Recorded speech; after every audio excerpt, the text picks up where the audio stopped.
What does it take to achieve a more natural sound when you want to speak in American English? Well, I may not be able to listen to you right now, but we are going to be taking a listen to two files from people who have learned English, and we're going to be taking a look at what they're doing with their pronunciation, what could be done to further make it sound even more natural in American English. Good morning, guys. Good evening. Good afternoon. Welcome to the Schwa Mill. This is your American English pronunciation review show. We are here Mondays, Tuesdays, and Fridays right around 7 a.m. New York. And to guide you in this process, there's me. Hi. My name is Geoff. It rhymes with breath. That's one of the 4 keys to a natural sound in American English, including placement, pitch, breath, trying to weaken your consonant sounds in order to strengthen your vowel sounds. Those are all areas that we're going to be talking about today as we listen to your files. And if you would like to have a chance to have your own recording analyzed, what you can do is you can see in the video description a link to a Telegram group that's completely free. That's where people join and they send me files for review. So it'd be great to take a look and see what you're doing in the future if that's of interest. Thank you to everyone who's been sending us files. Obviously, it's hard to do a review show without them. Let's take a listen to our first one for today to see what sort of feedback we can give. Okay, so I can't think of anything right now, so I'm just gonna read I'm just gonna read your comment here. Okay. Once more, thank you for sending this. Let's listen to this one more time. Okay, so I can't think of anything right now, so I'm just gonna read I'm just gonna read your comment here. All right. So overall, I think it's a pretty fluent speech. Everything feels, the momentum's pretty solid and things like that. If we're looking at a general overall statement, I think the placement is a little bit high. So if you're not familiar with placement, it refers to where are you projecting sounds from. And what I'm hearing is a placement that is high, not crazy high, but high enough that it's starting to cause some friction as you transition from some sounds to others.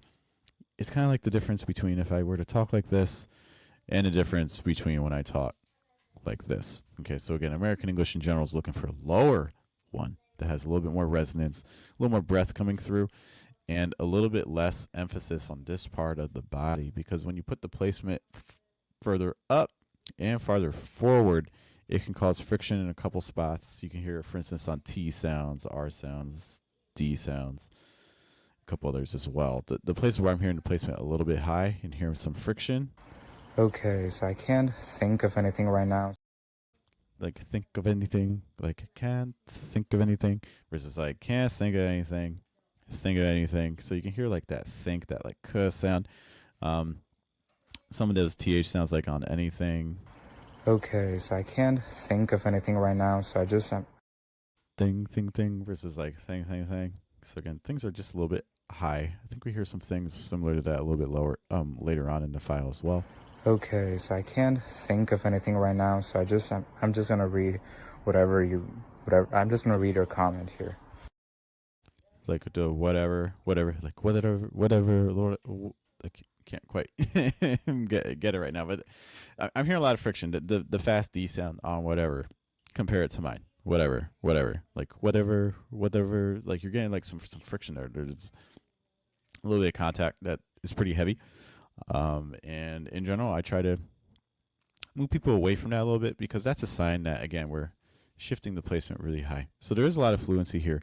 And overall, I think that there is some resonance. So I think, let me hear it again. Okay, so I can't think of anything right now, so this is a case where I think like there is resonance. You can hear the breath going, and that's why I think it has a relatively natural sound. But there could be more resonance by lowering the placement further. And lowering the placement further would remove those points of friction while maintaining the breath and the resonance that you have for this file.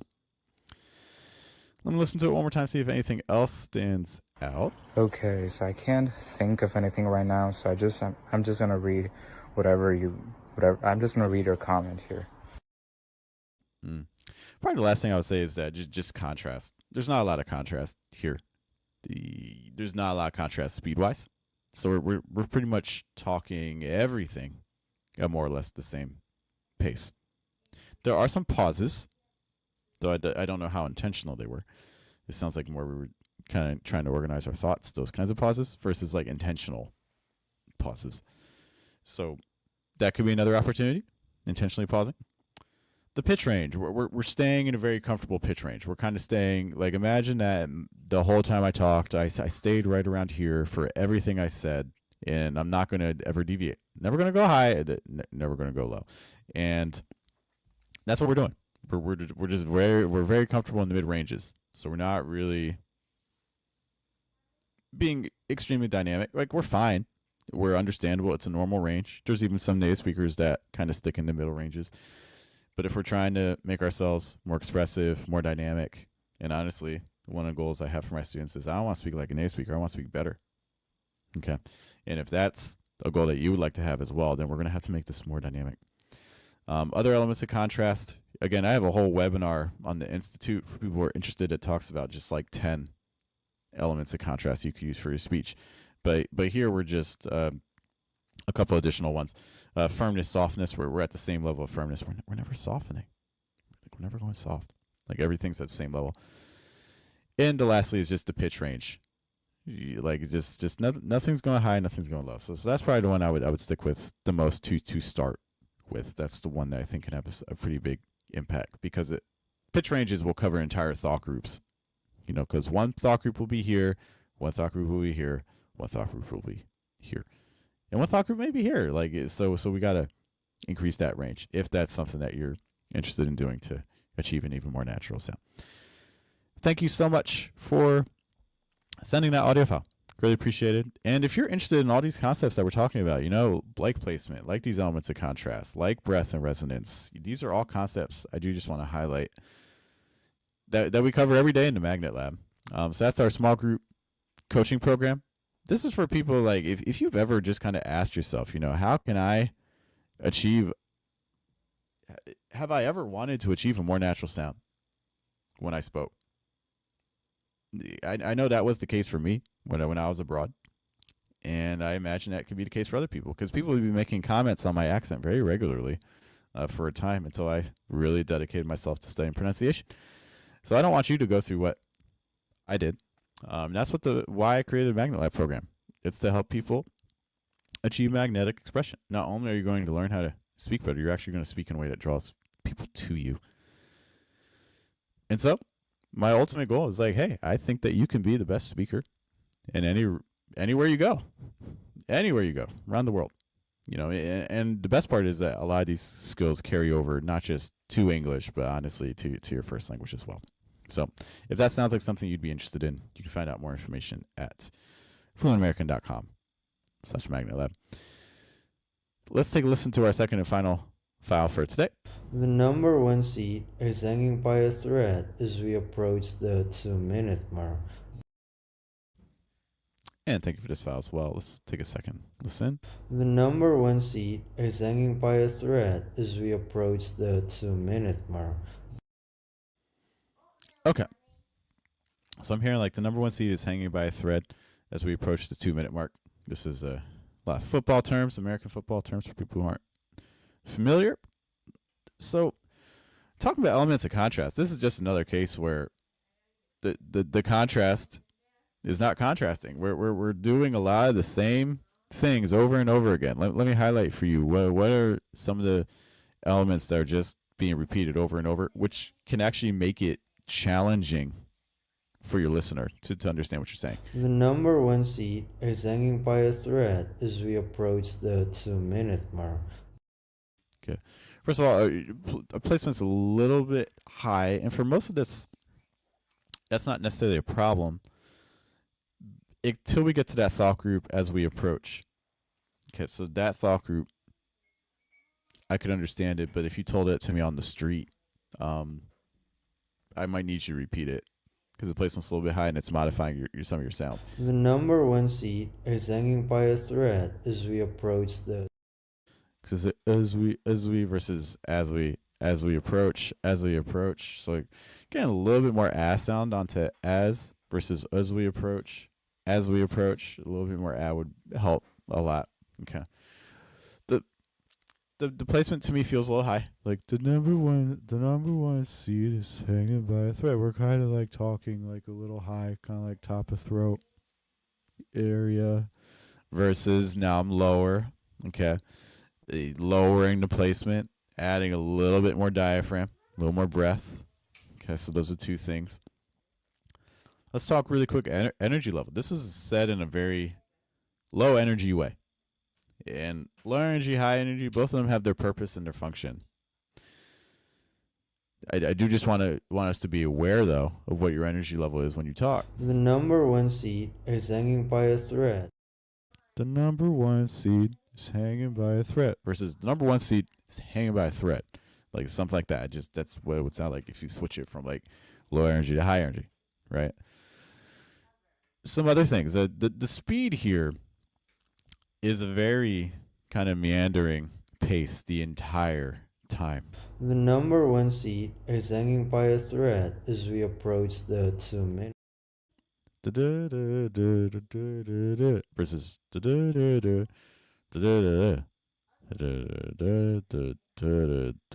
like if you did something like that, that would mix up your speeds. That would add some speed contrast here. I think one of my final comments for this file is talking about there's a lot of connectedness, influency inside of the thought groups. The thought groups themselves are moving very smoothly. How are we linking our thought groups together? The number one seed is hanging by a thread as we approach the 2 minute mark. Okay, because I think you do a good job inside the thought groups of really weakening the consonant sounds. The vowels are getting precedence, which is great. The linking between thought groups is almost non-existent. What we're doing is we're pausing. So it's like the number one seed is hanging by a thread as we approach the 2 minute mark versus number one seed is hanging by a thread. Number one seed is hanging by a thread. I think when we form our sentences, very often we get kind of tied to punctuation and grammar, and those become our units for our thought groups, which is logical. I'm not going to attack it, and there are cases even native speakers will do that too. But thought groups are not just bound by the logic of grammar. Okay, so instead of saying the number one seed is hanging by a thread, what if it was like the number one seed is hanging by a thread, or the number one seed is hanging by a thread?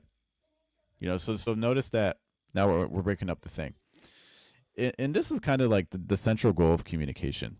Is I believe that the basis, the foundation of honestly this is like the human experience, but in communication, we need to consider surprise. We need to create tension by our listener not knowing what's going to come next. And the thing that's happening right now is you have these thought groups that are more or less the same length and that are more or less stopping at logical points grammatically in the sentence. And what that does is it creates some kind of predictability in terms of the rhythm of what you say. And the problem is that when you know what's about to happen, you zone out, you lose interest. The minute someone tells you to joke and you already know the punchline, it's not a good joke anymore. The minute that you're watching the magic trick and you already know how the magician does the trick and you can do it yourself, it's not as good. The magic trick's not as good the second time, unless you're telling it to someone new, because now you got the surprise back. It's new information for someone. So when we're talking, it's very much the same way. This is the idea that, you know, when I say, you know, you need to find the pattern and break the pattern, it comes back to that central tenet where we need to disrupt, we need to surprise, we need to cause tension because our listener doesn't know what's going to happen next. And the more effectively we're able to do that, whether by changing speeds, adding a pause unexpectedly, changing our pitch ranges, changing where we place stress in a sentence, like whatever it may be, like the more we're able to do that, the more dynamic and effective a communicator we will be. Okay, so I would really try to encourage you when you speak to identify what is the pattern I'm doing right now. Like, what did I just do? And then do the opposite. So if you talked really fast, now slow. You talked really high, go low. Like whatever it is, just constantly break it. This is how we can become more effective at communication. And again, not just, in English, but in any language that we're speaking in. Because if you listen to good public speakers in your first language, you're going to see that they do this as well. All right, with that, guys, I do have to head out. Thank you to everyone who's been hanging out with me, watching the stream and sending us files. Greatly, greatly appreciated. There's a lot of resources out there, so the fact you're spending some time here, I do greatly value. We'll be back on Friday with another edition of the Schwa Mill. For those of you already in the Magna Lab and our programs or YouTube channel members, I will see you guys later. Otherwise, I will see the rest of you Friday. Hope you have a good day, have a good night, and a good afternoon. You all take care.